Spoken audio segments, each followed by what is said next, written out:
Okay, let's finish this scene off. I didn't know where I was going to go with this when I finished, I don't know, whatever my preliminary touches on this composition here.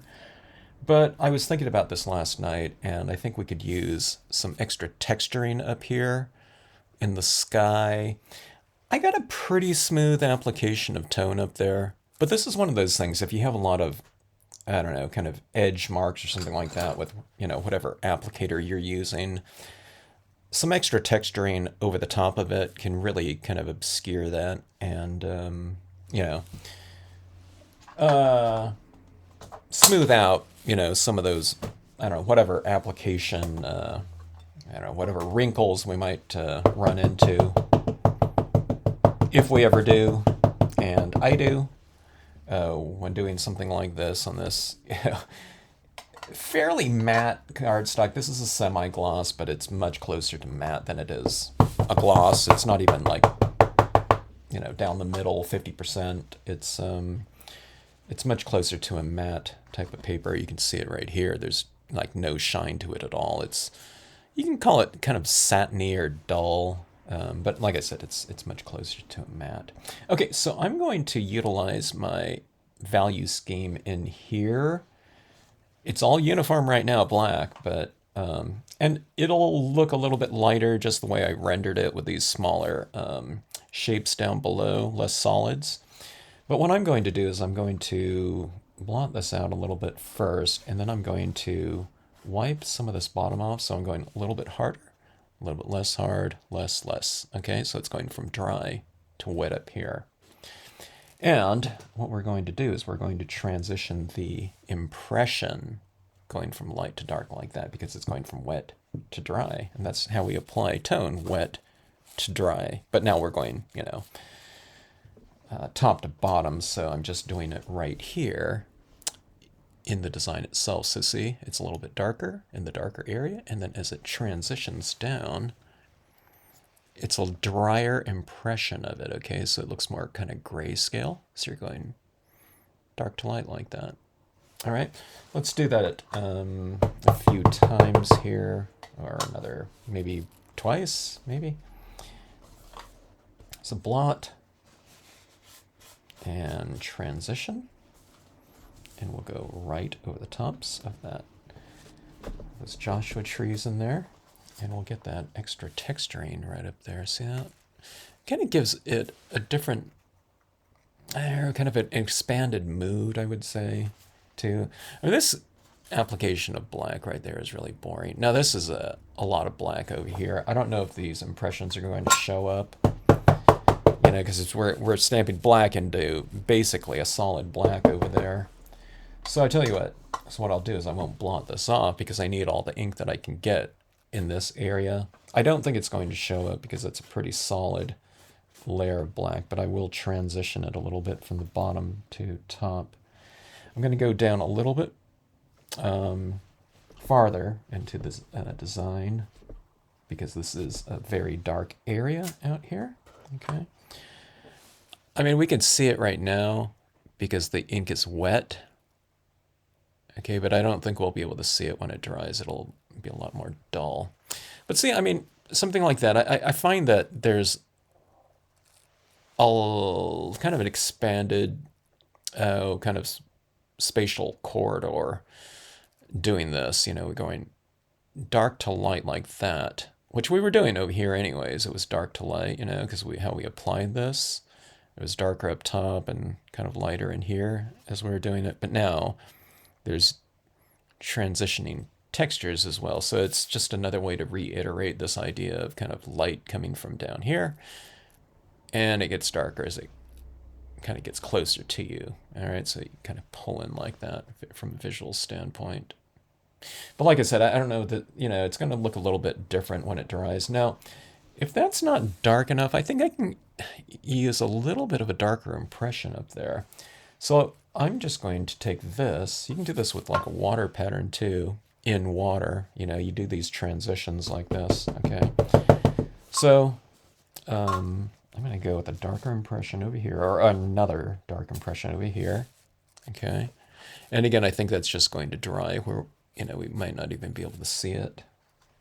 But let's add it in anyway. Okay, now see up here in these areas, that's an area that I wiped off, but I'll just ink this up and I'll go with the solid, full impression of that inking there. And I'm just using this 1/4 inch up here. So again, it kind of creates a textural transition, in addition to the tonal transition from our, sponging on of colors. So see, it's darker up there again. See, that's just straight black, and then it's more kind of, I don't know, like 40% gray or something like that. And down here, where you can barely see, it's like a 5% gray or something like that. So, that really takes care of that top area up there in terms of visual interest, I think. And trying to think if there's anything else I want to do in here.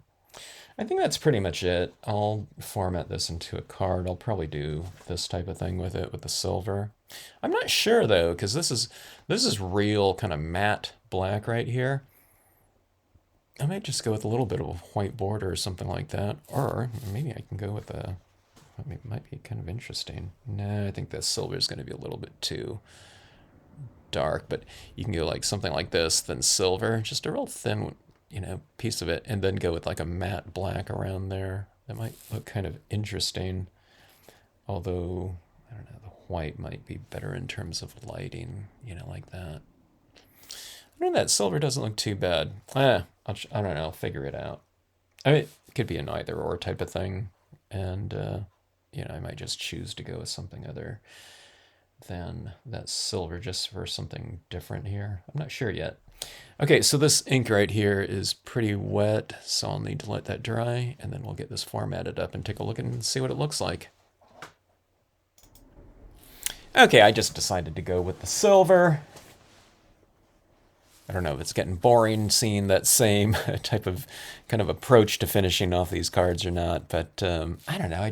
I took a look at it with the, like a matte black or something, which would match the kind of the look of the ink a little bit more.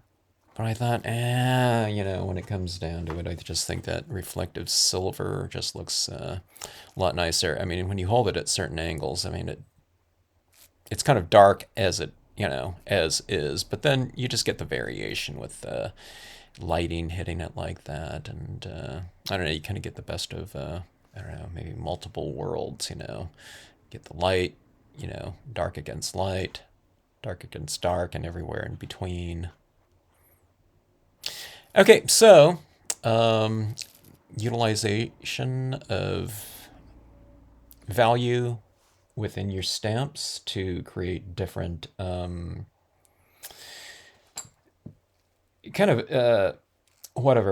statements of depth. Okay, so the whole,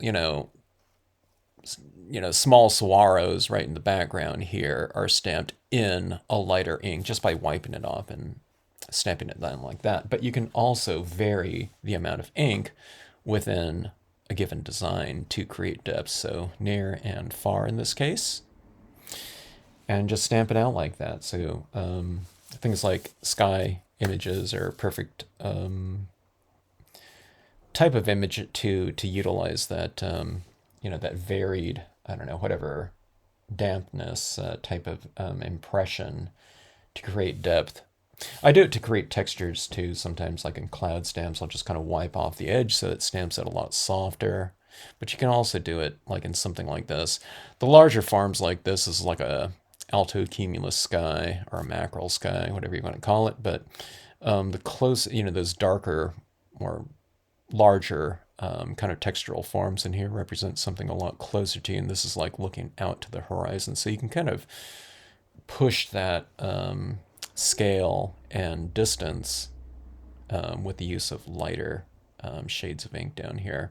Well, without even having to utilize a different color of ink, you just use a drier version of it down here. So kind of wipe off a little bit more. And then as you wipe off, going up it like the, drier, medium and moist up there, darker to light like that, and you just stamp it out accordingly. Okay, so anyways, thanks for watching, and thanks as always for tuning into the Stampscapes channel.